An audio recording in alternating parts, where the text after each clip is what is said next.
Ooh. Vergil Ortiz spanks Israil Madrimov. And I'm here to tell you what really happened. I just finished watching Israil Madrimov lose to Vergil Ortiz at the junior middleweight 154-pound category. I'm going to give you guys the breakdown, the good, the bad, and the ugly. The good, it was a good fight. I enjoyed it. Good technical work. Did expect, more thrills and spills, but it was kind of like Better Biev versus Bivol.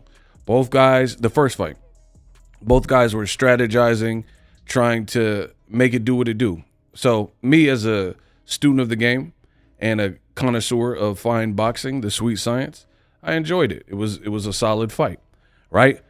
Now, congratulations to Vergil Ortiz Jr. Let's talk about the bad and the ugly. The bad for you guys is, for all the haters, all the naysayers, you don't know about boxing. I told you, Vergil Ortiz was going to defeat Israil Madrimov. And I was actually surprised how many people disagreed with me. But then knowing what I know about this sport, I was like, oh, and it dawned on me. Most don't know ish about boxing. Like I always say, and I've said this multiple times on all my social medias, all my platforms, Vergil Ortiz was going to win here, right? But many boxing fans, they go for the low-hanging fruit. So what they do is they use triangle theories, or they pull from here and have these weirdo arguments that really don't make sense. Everybody who watches boxing and understands it understands that styles make fights. I think a lot of people, they expected Madrimov to win because he held his own with Terence Crawford. So when I started thinking about that, I was like, all right, we'll see what happens. I could be wrong, but I'm not, So this is, and just to show you guys, because some people say, oh, you didn't pick it. Boxing ego, y'all disrespecting Vergil Ortiz and putting too much stock in the Boachuk fight. I'm picking Vergil to win over Madrimov. Texas is Ortiz. So I said it there. I made videos about it. This was a easy fight prediction for me because, again, I look at the matchup, all the variables and the data. Even if it's a fighter that I don't know who they are, if I'm going to do a prediction, I will research and watch tape on the fighter, something a lot of people don't do. Again, people pull and look for the low-hanging fruit. And the low-hanging fruit here, which is why I think a lot of people disagreed with me, even though I was right, and Ortiz did win. Congratulations to him and Robert Garcia's gym, right? The low-hanging fruit was Ortiz had a super tough fight he was coming off of with Sergey Boachuk, and he got dropped twice. So that, coupled with the fact of Terence Crawford went like neck and neck with Madrimov, people were like, I have a newfound respect for Madrimov because he held his own. Some were even saying that Madrimov beat Terence Crawford, right? And people didn't even know who Madrimov was. I've been watching Madrimov. Like when he punched a dude and almost like ran over his body and the referee ruled it a slip on DAZN. So you guys don't watch boxing like that, a lot of you. So that was the low-hanging fruit to give you the cliff notes. Vergil Ortiz got dropped twice in a very tough fight where he arguably lost with Boachuk, and Terence Crawford was pushed to the brink, and we know how good Crawford is. So now let's talk more about the bad and the ugly. For me, the bad and the ugly is Vergil Ortiz really spanked Israil Madrimov. I don't know if he was sick because he kept clearing out his sinuses. I've seen him do it in the past, so I don't know what that's about. I'd be curious to see why he kept doing that. But, being in another country, going to Saudi Arabia, two of the other people in the main event got sick. It was possible he got sick. And for me, instead of like trying to clown Vergil Ortiz, he showed character in his last fight, right? and he warred back and really hurt Boachuk late after being dropped twice. So for me, instead of condemning him for his last fight, I was like, and for the record, I was on record saying I thought he lost to Boachuk. So this is how fair I am as a boxing critic and analyst. There's a lot of low-hanging fruit, low-quality content in boxing. You know, people who get all their predictions wrong, bad thumbnails, bad graphics, bad audio, all that. Come here. If you gain any value from this video, my breakdowns, or any of my boxing content on any platform, make sure you guys like, follow, and subscribe. So I like what I've seen from Vergil Ortiz. And it's really a continuation of the Boachuk fight. Although it was very tough, he weathered the storm. The judges gave it to him. And, you know, he got back in the gym. And it was apparent. I wish he jabbed a bit more and feinted a bit more. But early rounds, Madrimov was using, in my opinion, too much movement. He was just moving, and people were like, that's his style. But he was just moving, and there wasn't really much offense. And Vergil stayed committed, stayed patient, landed the shots he could. He had a real fidgety, you know, squirrely guy who was moving, trying to do that Eastern European, and then load up and catch him with like this big banking overhand right. And Vergil Ortiz had the earmuffs up. He stayed pretty defensively responsible, because people don't look at Vergil Ortiz per se as a defensive fighter like, you know, Pernell Whitaker or Shakur or somebody like that. So I thought the punches he got hit with were just crafty shots from Madrimov. So I was actually impressed with Vergil Ortiz, just his overall arsenal, given the fact that Madrimov could be tricky. But vicious body shots. I want to say Vergil Ortiz, don't quote me on this, but round 9 was an incredible round for Vergil Ortiz, and it looked like he might be able to have gotten a stoppage, right? And he was landing vicious, wicked body shots. And it was as the fight progressed, Madrimov flattened out, and he was surviving off of heart and fumes. You got to give him credit. He does have heart, but he started looking more and more sloppy. He was tired, taking these big breaths. And for me, considering they're like, oh, he has 300 amateur fights. Oh, he pushed Crawford. He was the one that lost his form. And he was just doing these like desperation Hail Mary, trying to keep the man off of him. And all that stuff favored Vergil Ortiz, because he likes the shootout. He has power. He believes in his power, his combination. And he was blocking some of the shots. The DAZN commentators are terrible. They were like giving credit for shots, and they seem extremely biased, especially when Madrimov, before he started getting bodied and like the halfway mark and on, and Vergil Ortiz started to take over. They were giving Madrimov all this credit and saying, oh man, Vergil Ortiz what is he doing? And he's just following, he got to do this. And I thought they were being insanely critical. People, it is a fight. You have to see what the person is doing, what type of speed they have, you have to figure some stuff out. This is like 2 top-level competitors at 154 pounds. So, again, I keep proving my greatness.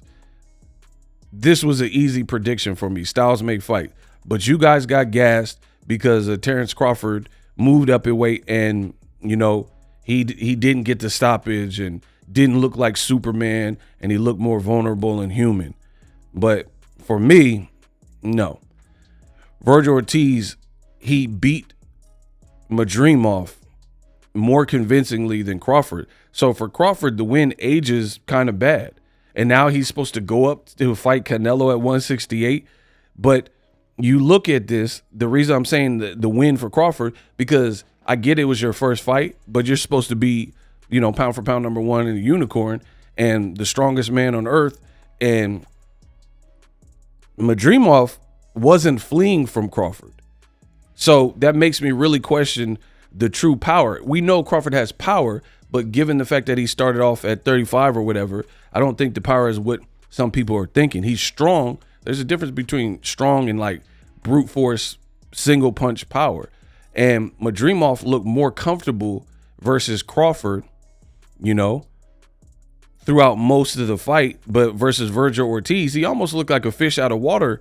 And Ortiz started to pull away. So for me, I think Ortiz has more credible, game-changing power at 54. Now we're supposed to watch Crawford fight a Riyadh season card against Canelo at 168. You know what I mean?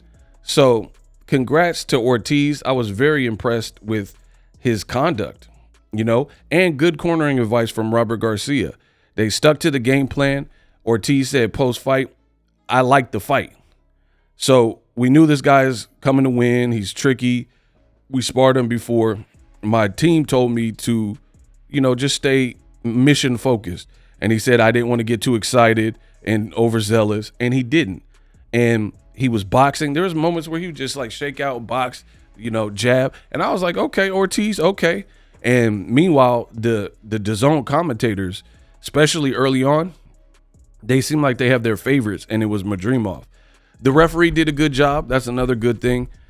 He had a hard-worn Madrimov for basically fighting dirty throughout this fight. Madrimov was constantly leaning and like crushing it with his head, and Ortiz just beat him. He beat him, and I guess Madrimov's best moments late in the fight were, to me, they appeared to be like desperation attempts because he was down in the fight. He was down in the fight, so he was just winging these wide shots. At one point, he swung so wide that he almost turned. He turned and almost knocked himself down. So he lost his form. He looked all bouncy and upbeat and had some swag to it in them early rounds. But Ortiz took that away from him, flattened him out, and he hurt him in there. And Ortiz boxed a beautiful fight, made it a war in spots.